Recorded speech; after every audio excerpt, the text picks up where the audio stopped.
welcome back to another reaction video. Today we're reacting to the most dangerous prison mates in the world.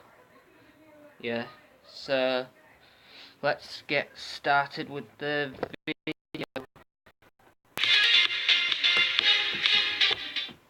Hey guys, what's up? It's Charlie here, and today we're going to be looking at the 10 most dangerous prison inmates in the world. We all know that prisons are one scary place, mainly because of who's in them. We all see bad criminals in newspapers from time to time, but these are the scariest and most dangerous prison inmates you don't even know about. Before we get into it, be sure to subscribe to my new channel, The Crafty. Link's in the top right corner now, check it out. Coming in at number 10, we have The Real Pennywise. We all know the hit book, miniseries, and now movie It. It is about a clown that goes around scaring kids and taking their lives. This is good for a fright, but it's all fiction, right? Well, not exactly, because back in the 1980s, which is when the It movie was set, there was a real-life version of Pennywise. The guy was called John Wayne Gacy, and he was, on the surface, a normal husband and father, but he had a crazy secret life. He began to dress up as a character he called Pogo the Clown. Pogo was supposed to be like Bozo, but as I said, this guy's more like Pennywise. That is because he would volunteer at children's parties. During this time, he would take as many kids as possible and then take their lives. They found missing people in his crawl space inside his house and in a nearby river. He's gone down as one of the most scary and most dangerous criminals to ever exist. Luckily, he's locked up behind bars today, but this still doesn't change how terrifying he really is. I'm pretty sure this guy's put a lot of people off clowns forever. Next up is Lobster Boy. This criminal is very odd and has lived one of the most odd lives ever lived. His real name is Grady Franklin Stiles Jr. He was nicknamed Lobster Boy thanks to a condition that's common in his family. He went into the carnival at the age of 7 as there weren't many things he could do thanks to his hands. He later got married to another carnival performer, but as he aged he became angry and drank way too much, which caused him to turn evil. He was horrible to his wife and 4 kids, 2 of which had hands like he did. When one of his kids without the odd hands grew up and got married, he became jealous and shot her husband in the face. He went to prison but was released years later. He then began to say he would do the same thing he did to his kid's husband to his wife, as she'd got remarried when he was locked up. But his wife didn't want to take any chances, so she paid another carnival worker $1,500 to take him out. Nobody came to his funeral, and on his grave was just his name and 2 praying hands. Wow, those hands just add insult to injury. Next up is Eyeball Man. This is not only one of the scariest and most dangerous criminals, but he's also one of the scariest looking men on this planet. In 2012, he was arrested for shooting a cop in a bathroom argument. Now that's bad enough, but that isn't what brought him media attention. What brought him all this attention was the scary tattoos he had all over his face. He's obsessed with tattoos and has over 20 just on his face. But his face isn't the only place he has tattoos. He also has a tattooed black eyeball, which is why many people call him Eyeball Man. His real name is Jason Barnum, and he is one scary looking guy. From his Facebook photos, we can also see this guy has tattoos all over his entire body. Not only that, he's got a giant skull tattoo on the top of his head, so maybe he should be called Skull Man instead. This guy looks so scary, even if he hadn't committed a crime, I think he'd still make this list. I know you shouldn't normally judge a book by its cover, but perhaps this guy is an exception. Coming up next is The Red Ripper. This guy's nickname is The Red Ripper. It's a parody of Jack the Ripper, who took the lives of hundreds of women in England many years ago. And the red part is because this guy's from Rostov in the Soviet Union, which is now Russia. His real name is Andrei Chikatilo, and he took the lives of over 52 women and children over a span of 12 years. He was a suspect in many crimes for many years, and was in and out of jail. But there was never enough evidence to convict him of anything serious. Finally, after a police snare in 1990, he was caught and confessed to taking 36 people's lives. But this was found to be an understatement, and he was convicted of doing this to 52 people in 1992. However, it seems the Russian police wanted him to get some karma, so they took his life as a punishment. I'm not trying to make fun of anyone's appearances here either, but this guy looks seriously creepy as well. He just looks like a typical James Bond villain, don't you think? Next up is Monster. Now, there's a very good reason I'm calling this woman a monster. That's because she is so evil, it's Hollywood-worthy. A movie was made about her and her crimes, and Charlize Theron won many awards for playing her in the movie Monster. Her real name is Aileen Wuornos, and she's one of the only women on this list. But don't worry, ladies, this is a good thing, as she is awful.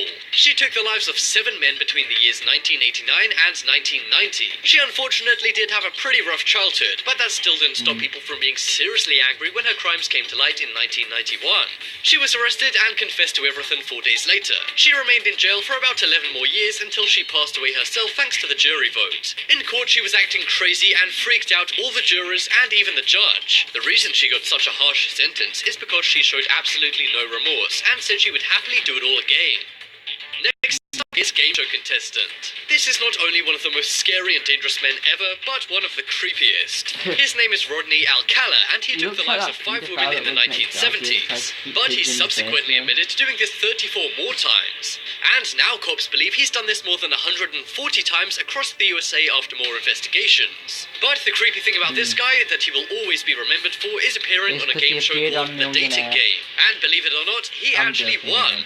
He was introduced by the host as a photographer, which is creepy, as he would lure his victims, who were mainly models, to him by saying this. In the show, the woman would ask questions to a bunch of guys to determine which guy was the best to go out with according to the audience. One of the women named Cheryl's question said, "What's the best time?" He replied, "Nighttime, because night is the only time there is, and night is when things really get good." There were a lot more creepy answers to questions I won't even get into. But in the end, she said he was too creepy to go out with despite him winning. Talk about good judgment. Well done, Cheryl. You quite literally dodged a bullet.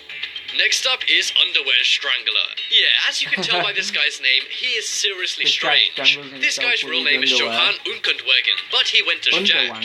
He's Austrian, and ever since his youth, he was in and out of jail for petty theft and things like that. But in 1974, he changed for the worse. He strangled a woman with her own bra until she passed. He then did this to around 40 more women, and then moved to LA where he did it some more. He got caught, but was somehow freed from prison, but then later went on to do it 4 more times.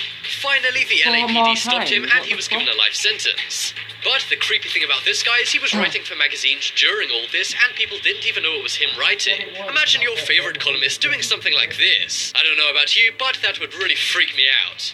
And even after he went to jail, he was still writing in his cell. He was in prison for around 4 years, but then chose to take his own life by a similar method he used on other people. I guess that's karma for you. Next up is Human Plague. This is a nickname nobody wants to have, unless perhaps you're Mary Malone. This woman holds the all-time record for taking the most lives accidentally. She was a cook in New York to wealthy families and in some offices too. But everywhere she went, a terrible scenario seemed to play out. Within 2 weeks of any place she became a cook at, all of the residents or workers developed serious conditions. And as healthcare back then wasn't so great, a huge amount of people ended up passing away. She was investigated by the police many times, as they spotted a very obvious pattern of this happening over 20 times. But Mary denied doing anything to the food, and said it was all one big coincidence. But it turned out Mary herself was very ill. She knew this and caused all the food to become bad and give others illnesses. She claimed she had no idea about it. She was treated and then lived freely outside of jail. And the police actually acted like she was a victim because she was sick. But in a diary entry found decades later, she revealed she knew about her condition the entire time. Watch out for your lunch, ladies, kids. Next up is BTK. This guy's real name is Dennis Rader, but the authorities and the media called him BTK. I'm not going to go into what that means, but suffice to say, it ain't nice. Between 1974 and 1991, he took the lives of at least 10 people in Kansas, USA. Much like the Zodiac, he would taunt and tease the police with letters mocking them for not being able to catch him. But these letters actually led to his eventual arrest in 2005. But the kicker is how they found out the BTK was Dennis. He sent them a floppy disk with a message making fun of the police who couldn't catch him. But from that, they extracted a deleted file about his church, as he was an avid member surprisingly. They then used DNA evidence of him on the floppy disk and at the church, and finally tracked him down and arrested him. He was found guilty of 10 people's passings and was sentenced to jail time in 2005. And this criminal is still behind bars today. But don't worry, the judge says he's never coming out. Next up is Hands On. This man is famous as he took over 5,000 lives just by using his hands, hence the nickname Hands On. His real name was Saul Fiklar, and he was around during the Ottoman Empire.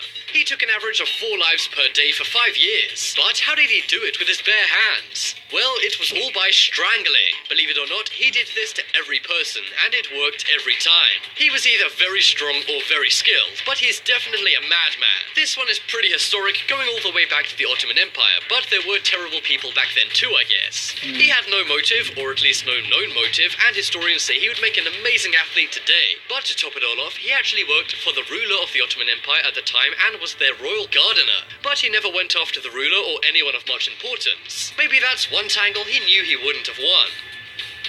As I said, guys, be sure to check out my new channel, The Crafty. Head over there right now, and if you comment on the latest Crafty video saying you subscribed, you'll get a shout out in the next Top 10s video. Right now on screen is some